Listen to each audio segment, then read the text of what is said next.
মুআজ্জাজ হাজিরিন, পবিত্র ঈদ মিলাদুন্নবী সাল্লাল্লাহু আলাইহি ওয়াসাল্লাম উপলক্ষে আয়োজিত আজকের এই বরকতপূর্ণ প্রোগ্রামের সম্মানিত সদরে মজলিস, আমাদের সকলেরই শ্রদ্ধাভাজন সম্মানিত রাহবার আল্লামা ডক্টর এনায়েতুল্লাহ আব্বাসী বারাকাল্লাহু ফি উমরিহি বলি আমিন। মুআজ্জাজ হাজিরিন, আমাকে বলা হয়েছিল ঈদ মিলাদুন্নবী সাল্লাল্লাহু আলাইহি ওয়াসাল্লামের উপর দালিলিক কিছু কথা বলার জন্য। আজকের এই প্রেক্ষাপটের পরে এখন থেকে অন্তত আমি সিদ্ধান্ত নিয়েছি ঈদ মিলাদুন্নবী সম্পর্কে কোরআন সুন্নাহর দালিলিক আলোচনার পরিবর্তে আল্লাহর হাবিব সাল্লাল্লাহু আলাইহি ওয়াসাল্লামের শান ও মহাব্বতের বিরুদ্ধে অবস্থানকারী আব্দুল ওহাব নজদির বাংলাদেশের প্রতিনিধিদের বিরুদ্ধে তাদের গোমরমূলক কিছু বিষয় ফাঁস করা বিহীন কোনো দলিল আর সামনে দেওয়ার আমার ইচ্ছা নাই।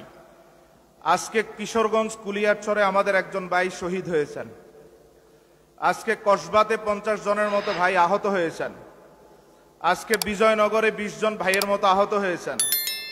এভাবে বিভিন্ন জায়গাতে আজকে নজদি ওয়াহাবিরা রাসূলুল্লাহ সাল্লাল্লাহু আলাইহি ওয়াসাল্লামের ইশক ও মোহাব্বত পালনার্থে রাস্তায় নাতে রাসূল নিয়ে যারা বের হয়েছেন, আল্লাহর হাবিব সাল্লাল্লাহু আলাইহি সাল্লামের নামে ইয়া রাসূলুল্লাহ স্লোগান যারা দিচ্ছেন, শুধু এতটুক অপরাধের কারণে যারা আমাদের ভাইদের রক্ত জড়ালো, তাদের সাথে ঐক্যেরও কোনো সুযোগ নাই, আপোষ নাই।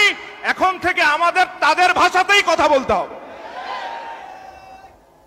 আমরা শান্তিপ্রিয়, শান্তিকামী, জঙ্গিবাদের সাথে আমাদের সম্পর্ক নাই। আমরা মিছিল নিয়ে তোমাদের মাদ্রাসায় হামলা করি নাই, মিছিল থেকে তোমাদের নামে উস্কানিমূলক কোনো কথা বলি নাই। রাসূলুল্লাহর শানের কয়েকটা স্তুতি মিছিল থেকে গাওয়া হচ্ছিল, তারপরেও আমাদের মিছিলে হামলা করার পর এখন থেকে তোমাদের সাথে আর কোনো আপোষ নাই। তোমরা যেই ভাষায় কথা বলবে আমরা সেই ভাষায় জবাব দেব। বাংলাদেশের সবচেয়ে বেশি বেদাত তোমরা করো, তারপরেও আমাদের দিকে বেদাতের আঙ্গুল তোলো। এখন থেকে তোমাদের সাথে আমাদের তোমাদের ভাষা মতোই কথা হবে ইনশাআল্লাহ। সিরাতুন নবীর সপ্তাহ পালন করো, সিরাতুন নবী নামে মাহফিল করো, একের পর এক যা সব করো। সিরাতুন নবী র্যালি করো ফেনীতে, আর দাগনভূঞাতে হামলা করে আমাদের মানুষদেরকে আহত করো। এরপরও তোমাদেরকে আমরা দলিল দিয়ে বুঝানোর আর কোনো সুযোগ এবং দরকার নাই।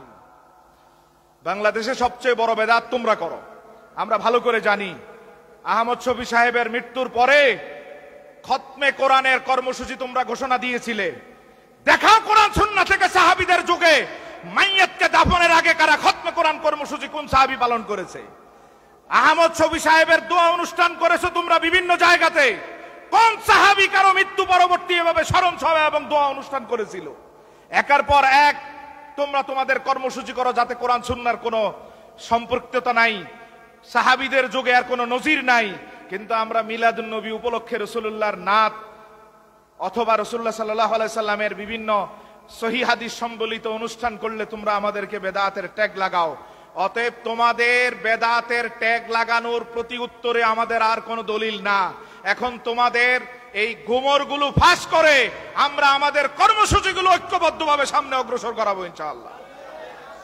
হাজিরিন, ফতোয়া দেয় মাইয়াতের জন্য দোয়া করে কোনো টাকা নেওয়া নাজায়েজ, হারাম। বাংলাদেশে সবচেয়ে বেশি মাইয়াতের জন্য দোয়া করে তোমাদের মৌলবীরাই টাকা নেয়। তোমরা ফতোয়া দাও তারাবি পড়ে অর্থ গ্রহণ করা নাজায়েজ, হারাম। বাংলাদেশে সবচেয়ে বেশি মসজিদ থেকে তারাবির টাকা তোমরাই গ্রহণ করো। একের পর এক তোমরা যা ফতোয়া দাও তার থেকে বেশি তোমরা পালন করো। তোমরা ফতোয়া দাও মৃত্যু দিবস পালন করা খ্রিস্ট সভ্যতা, আবার তোমরাই আহ্বান করো 15ই আগস্ট শাহিদীর শাহাদাত দিবস। আমরা সারাদিন আমল করব, আলোচনা করব, ক্যাসেট বাজাবো, ওনার আলোচনা শুনবো। এখানে শাহাদাত দিবস, এখানে মৃত্যু দিবস জায়েজ হতে পারে। আর আমরা যদি মিলাদুন নবী সম্পর্কে আলোচনা করতে আসি তখন অন্যায়ভাবে তোমরা 12ই রবিউল আউয়াল রাসূলুল্লাহ সাল্লাল্লাহু আলাইহি সাল্লামের ওফাতের প্রসঙ্গ টেনে আমাদেরকে বিভিন্ন ধরনের গালিগালাজ করো। তোমাদের এই সমস্ত দ্বিচারী আচরণের পর এবং আজকের সশস্ত্র হামলার পর, জঙ্গিবাদের পর আমরা আমাদের জবাবটুকু সেভাবে দিব। কারণ আশিকে রাসূলরা তাদের প্রতি ফোঁটা রক্ত রাসূলের কদমে সদকা করে দেয়। আমরা আমাদের রক্ত এবং জীবন দিয়ে শঙ্কিত নই। আমাদের জীবন রাসূলুল্লাহর কদমে হাসতে হাসতে বিলীন করব। তোমাদের সাথে আপোষমূলক মিনমিন কোনো কথা হবে না।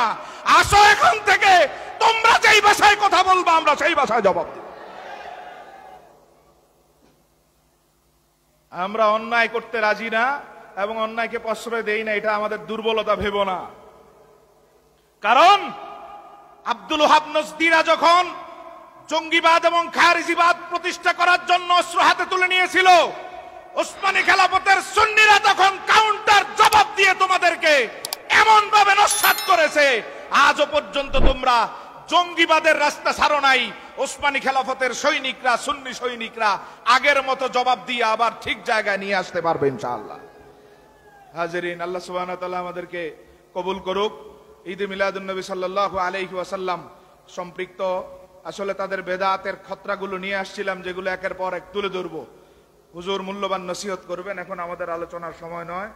আল্লাহ সুবহানাহু ওয়া তাআলা হুজুরের ঈমান আফরোজ কথার থেকে আমাদের ঈমানকে আরো শানিত করার এবং এই সমস্ত নজদি, বেদাতি, ওয়াহাবি, তাবলিগীদের বিরুদ্ধে আমরা আমাদের ঈমানি শক্তি নিয়ে ঝাঁপিয়ে পড়ার এই রাহনুমাই কথাগুলো শুনবো ইনশাআল্লাহ। আল্লাহ আমাদেরকে তৌফিক দান করুক। ওয়া আখির দাওয়ানা আলহামদুলিল্লাহি রাব্বিল আলামিন। আসসালামু আলাইকুম ওয়া রাহমাতুল্লাহ।